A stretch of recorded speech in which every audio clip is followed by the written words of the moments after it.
return of the mighty solar power. Hail Ra! Hail Midras! Very important. Thousands of years. Yes, it's in the genes of mankind. It's very important. Many people don't realise, but when they set up a Christmas tree in their house, they're actually inviting the tree spirit to reside with them for that particular period. And of course, it should be done with due ceremonial. When you deck it out, you're making offerings to it.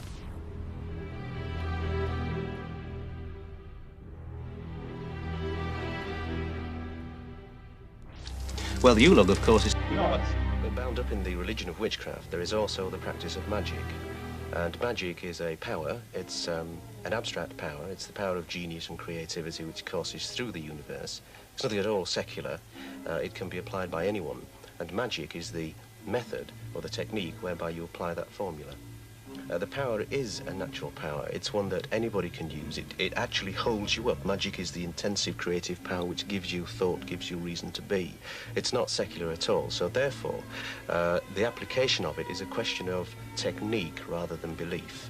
Once you understand that magic does work, you can use it for all facets.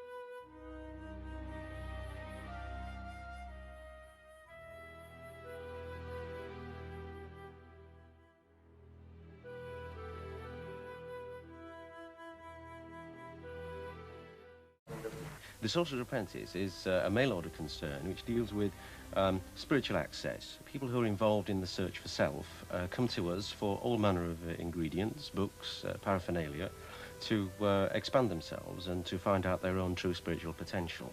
Anybody who's involved in any aspects of the search for self, of spirituality and development of psychic powers, will need to use a crystal at some time or another.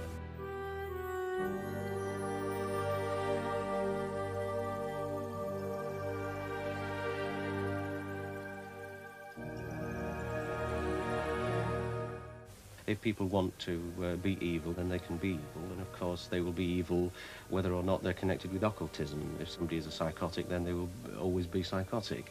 On the other hand, the very small amount of ill that is done, when it's weighed against the potentials that are available through occult study and technique, is just such a fractional percentage that it's not worth really bothering about.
How did this business all start? Well, I mean, I've been into occultism all my life, virtually. It's almost a hereditary thing. But 11 years ago, people started asking me to produce incenses for them because I had spent the previous 6 years in the depths of the British Museum ensuring that I could build up a formula pile of incenses, some of which came from manuscripts which were thousands of years old. So having invested all that time and effort, people thought that it would be easier for them to pay me to do incenses for them, rather than go through the same 6 years of study. And that's how it began. Now you've branched out from incenses into all this. That's right, yes. We do books, an awful lot of books. anything else that a budding magician or witch need.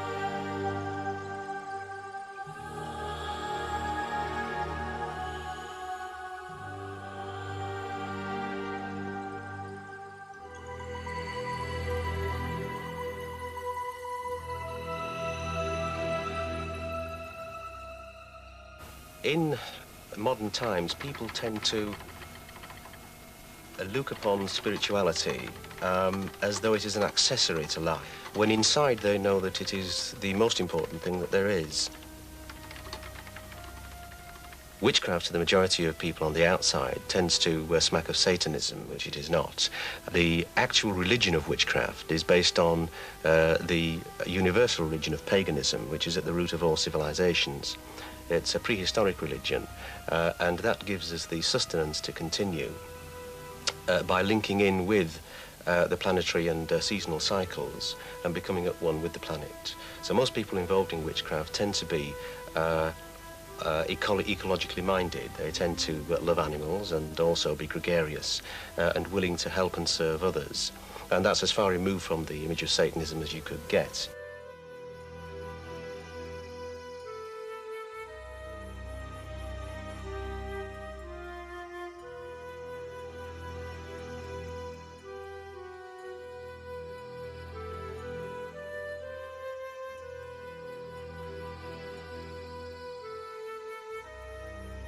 There are people in creation, there must be room for them, for all potentialities. It's unfortunate that they do exist, who are more inclined towards the sinister aspects of magic, towards the darker aspects, primarily because it gives them either a vicarious thrill or an excuse for their own sexual abnormality. Well, there's nothing wrong with that, providing they do not harm another. But unfortunately, because most of them are exhibitionists, they tend to be the ones that the newspapers get hold of, and that's the image that's been presented of occultism generally. Christmas was an assumption of a feast on that date. Obviously what happened was ancient man, prehistoric man, who held the faith of pagan nature, realised that the sun was at its lowest ebb at this time of year, and you know, by propitiating it with this ritual, they could rebirth the sun for the next year. So really it's an astronomical thing. But of course, built on top of that, you have various civilizations since prehistoric man who have made it a little bit more formal. The last of which was the Christians, who took over to the 25th as Christ's birthday. So the 25th of December was always a very festive day, going back very important, thousands of years. Yes, yes, it's in the genes of mankind. It's very important. And what's business like? Extremely good. There's an increase in interest in this type of thing, and that's all to the good. Most people find that if they have a need, that magic can assuage that need for them. And if it doesn't find an immediate answer, it will certainly give them something which is very permanent in their lives. Some people look upon it as a religion, pagans for instance. Other people look upon it as a kind of creative force which they can manipulate for their own ends. And of course that's equally as valid. It's a full-time business. Oh yes, yes, I have 6 people who work with me full-time to help with processing all the orders. Registered for VAT and... Well, yes, we have the whole bit. We look upon our responsibilities professionally. All our bona fides are there, and we ensure that we come up front. In fact, in many instances, we outstrip many of the very large mail-order firms in service and personal attention. If I asked for example for a spell kit from this catalogue to ripen injustice, or a spell kit to win favour, spell kit for love's desire. Yes, well, these are, you know, regular spell kits that we do, and they've been very successful. Basically what we do is we put everything into one box that an accomplished occultist Could you would not show make. me? Yes, I have one on display over here. Yes. Show me how it works. You have a complete altar spread. You appeal using the green candles to the goddess Venus. In actual fact, what you're drawing is you're drawing Venusian power down. You use the incense to draw the power, there's a purification bath here which you start with in the first place so that your aura is completely clear. And then, by a process of actually consecrating these dolls, after they have been consecrated, you then bind them together using this cord. Show me how you do it. Well, it's quite complex, but basically what happens is that once you've actually personified the dolls, and that's how they should look before they go ready for binding, the cords are wrapped round, there is a spell to say as each knot is tied, and then once the knots are tied, the power draws them inexorably together, and the spell is complete. So you'd say, this is me and this is...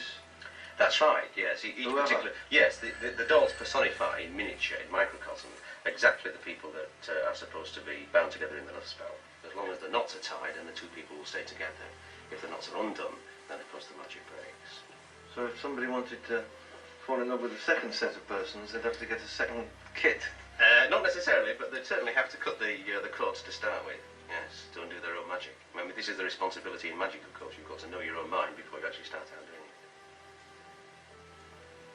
You're a witch yourself? Yes, I am.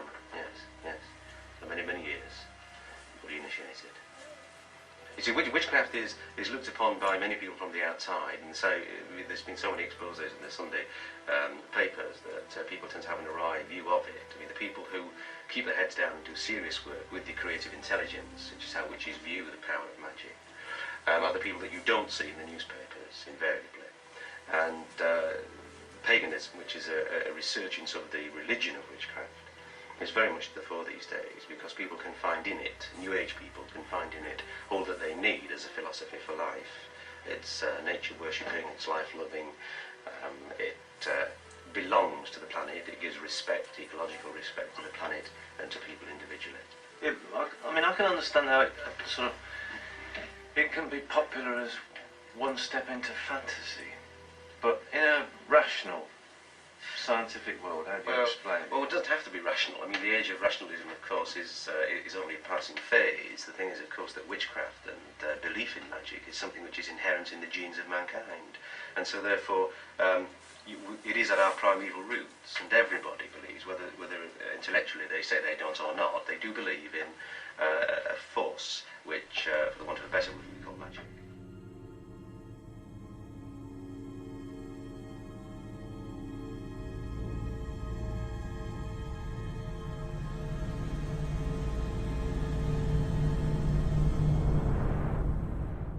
Of course, it's sympathetic magic. What you're doing is you're restarting the sun on its track back, and the ancient believed that they could encapsulate the quality of fire within the Yule log, and by keeping a piece of the Yule log until the following year, they ensured good harvests, good crops, and general well-being amongst the tribe. And You got Tibetan Book of the Dead, Chris? yes, sir. Stick an order down for it. Yeah. As a magician, we talk about several lifetimes because we don't believe that a soul begins and ends in one lifetime. We believe in reincarnation. There is a way to rich wealth and possessions. It's a question of direction and concentration of energies. But of course, there is a level at which you have sufficient, and that sufficiency is given by karma.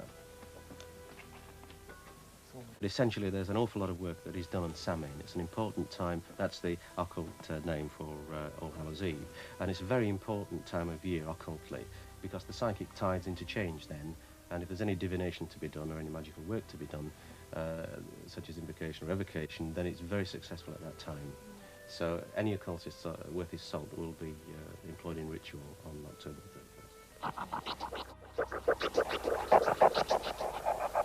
This is one of the most popular items that we do. It's a love spell kit. As you can see, it's quite complex. These are the instructions that go with it, they're step by step. But essentially speaking, what you're doing is making two poppets, male and a female here. Drawing down angelic power using these candles. You go and anoint the candles beforehand to charge them, and then you use incense to draw down the god power. In this instance, it's goddess power because you're working with the goddess Venus. You bind the dolls with the binding cord. You use 7 knots in there. Now, as soon as you've done that, until the knots are tied, then the energies will work and inextricably draw the people together. And this spell has been used time after time after time. And although it's not absolutely 100% successful, nothing ever is, the percentage rate of success is very high indeed. I mean, obviously, if you talk about candle magic, the most basic kind of thing is birthday cake magic, where you blow all the candles out on your birthday cake and you, immediately you've performed a magical ceremony.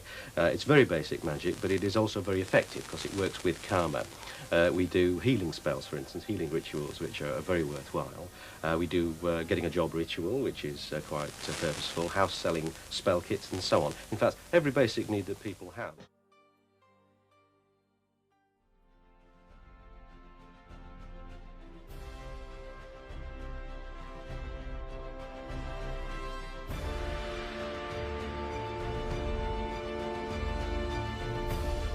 Chris Bray. Would you allow your son to come to Witchcraft? Well, of course not, no. Well, then, why deny us that facility, that freedom? We are not. In reverse. May I come in there? We're not denying you that facility or that freedom. Every man has a free choice to declare his own destiny and find his own destiny. But Jesus Christ has said that when Satan speaks... Jesus Christ is a prophet. There are many prophets. There are many prophets. Yes, there's one prophet. Can I speak? Can I finish this? Please do. Jesus Christ said that when Satan speaks, he speaks his own native language, which is a liar. And he's been a liar. Okay. I have 25,000 very close acquaintances, clients who I supply. I have thousands of Christians who hold to the same truth. Of course, and on a head count, we should all be Buddhists because they have the majority. We're not going to we're not going to get anywhere on that basis, are we? We're not going to get very far talking about numbers.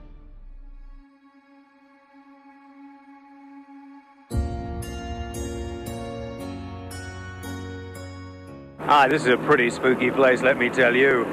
I don't know he or she is a friend of yours. We're going to go in and find out, though, what's going on here. But just in case, I've got some insurance. A clove of garlic. Follow me.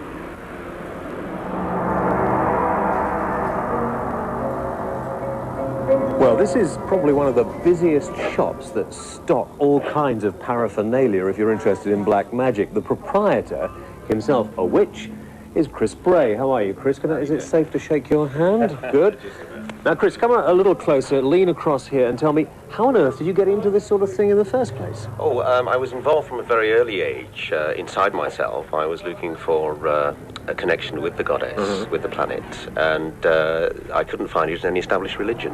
Why did you decide to go into what people call black magic rather than Christianity? Well, it's not black magic, it's magic. All of magic is magic. There's no black or white about it. So what about these things about black witches and white witches? Well, it's usually pundits which use the term black magic and white magic, white witch and black witch. It just doesn't exist. There is magic. It's a creative force. It's a force for good and evil, but to be able to manipulate it, the commitment is so great that those people collect wisdom sufficient to not use it for distasteful purposes. So most efficient witches are what normal people would call white. But I mean, some people use it for the wrong reason, don't they? You've got things here like whips and flails. They may use it for the crack. They may use it as a front, but they cannot use the true power of magic unless they actually pursue a particular path of magic and learn the technique, which takes a long time. I noticed a book over there coming in about sexual perversions and things like that. No, not about sexual perversion, sexual magic. That's it, sexual magic. Yes. Well, of course, we're all the result of sexual magic. On this particular theme, I was concerned about all these leather thongs over here, tying people up and stuff like that. I mean, what happens there? No. I mean, the cords over there are used for tying people up on this side. And basically, during initiation, the neophyte, the probationer's hands are tied behind him and then released as a symbol of his freedom, of his newfound level of awareness and altered consciousness. So that's the only binding that occurs. Yeah. Well, when you've bound them, you have all manner of knives and swords. What do you do with them, for goodness sake? Look at that. You don't do what you're inferring that you do with them. This is a knife, and it's a damn good knife at that. And it's used for what knives are always used for. It's used for cutting. It's a tool. But if a youngster came in off the street, maybe 14, 15, young man, and wanted to buy one of those? We don't sell to people under 18. You don't? No. I mean, we never have done, either by mail or in the shop. And that's not particularly because there aren't kids of 16 and 17 who are responsible enough to be able to cope with what the occult offers, but principally because we get a lot of stick from the media if we did so.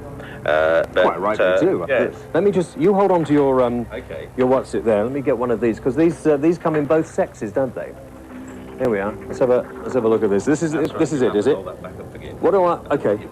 What do I do with that then? If I get one of those, Well, this is the basic wax image doll. It's impregnated with accumulator, herbal accumulator, and it's also sexed with herbs, corresponding gems and minerals, so that it's really ready to activate by tradition. And what you need to do is you need to make the doll look like the person whom you're working on. It's basic sympathetic magic. Not because you're a sinner, not because you're some kind of blasphemer, not because you're an atheist, not because you're a murderer, not because you're a liar, not because you're a thief. You have only one reason, because you will not come to me, says Jesus, that you might have life.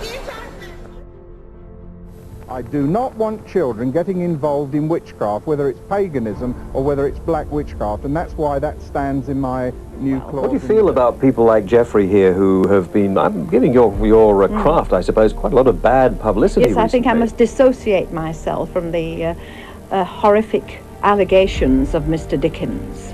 Because the people in the craft today are very marvellous people. They are people you find everywhere, in every walk of life. But and not only here, but in America, in Australia, in Europe, everywhere.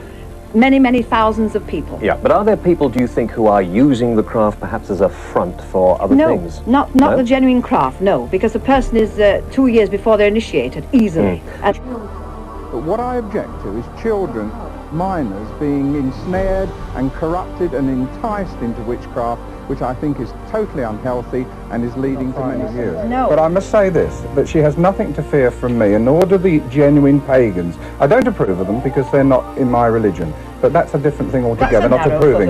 No, it's not. No, I disapprove. There's hundreds of religions in the world, and of course there's lots of religions in England.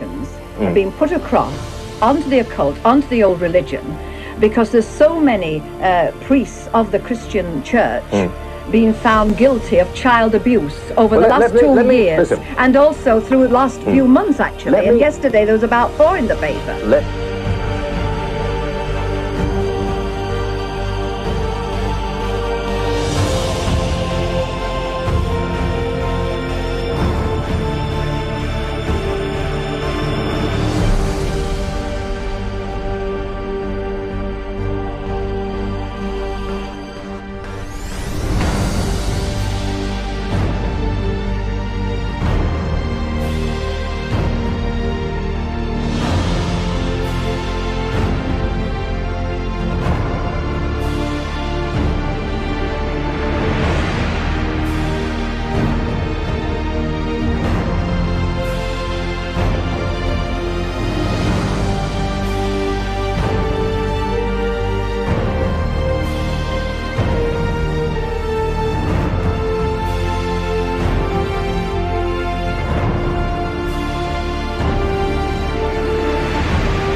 What I'm seeking to do is to put a new clause in the criminal justice laws at the moment to stop children participating or being present or joining in any ceremonies concerning Satanism, devil worship or witchcraft.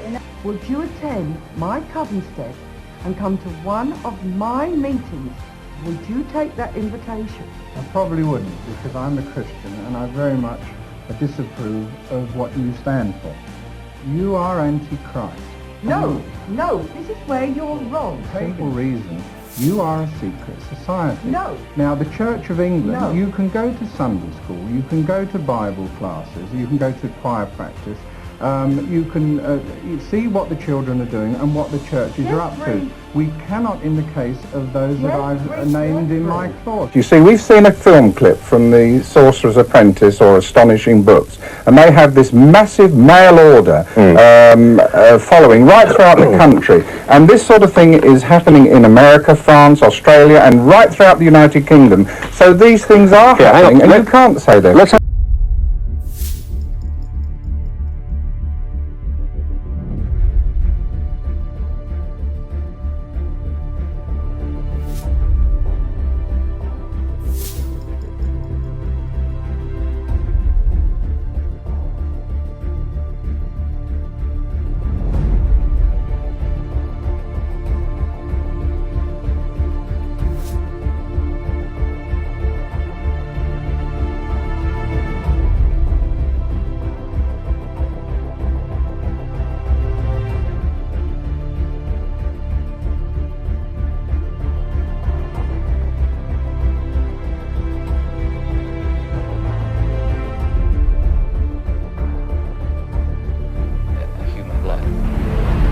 like many other Satanists, bought books and satanic artifacts from this shop in Leeds. It's the biggest of its kind. Proprietor Chris Bray has admitted in the past they do.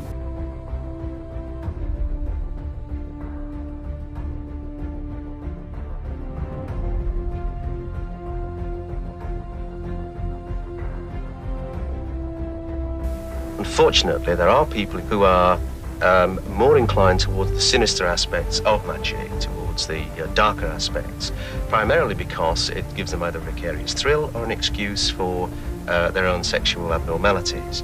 So there's nothing wrong with that, providing they do not harm another.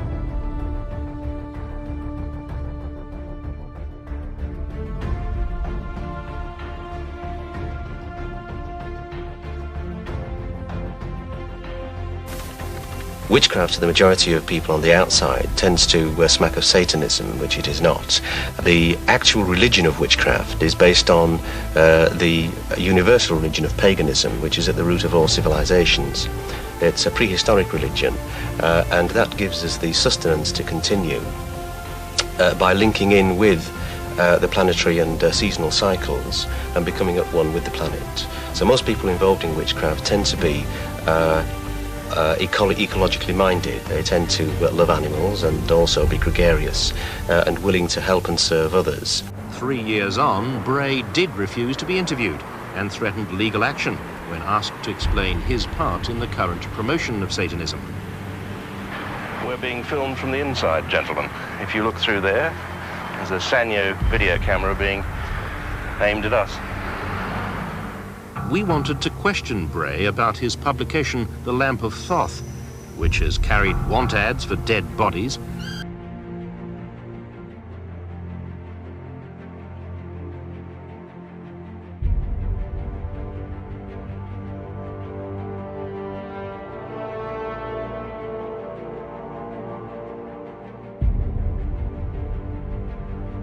advocating sacrificial murder, and is the platform for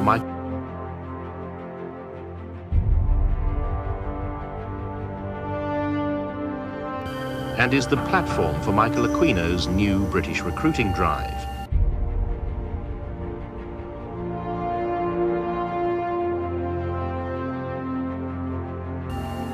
Bray called the police to hold us at bay, while he and his staff, in Halloween disguise, made their escape.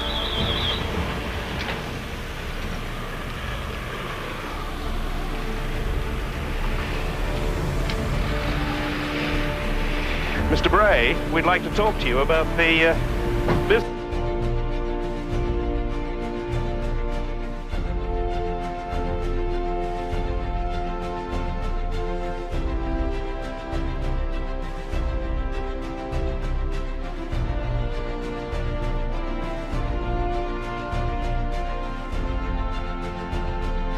You conduct, and about the kinds of activities you promote. We'd like to talk to you about articles promoting murder, witchcraft, advertisements calling for dead bodies. There are many people who get into this disgusting business who wouldn't do so without you, Mr. Bray. What a pathetic display.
How do you actually celebrate yourself Christmas Day?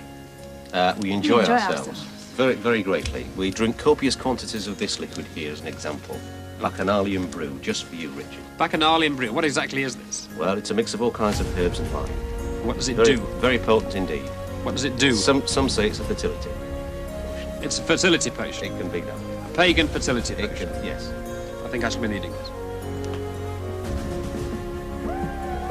Cheers. So that's how Christmas started. It was a pagan festival thousands and thousands of years ago. Bet you didn't know that, Robert. Robert? Robert! It's been difficult to get through to TV reporters across the centuries, isn't it?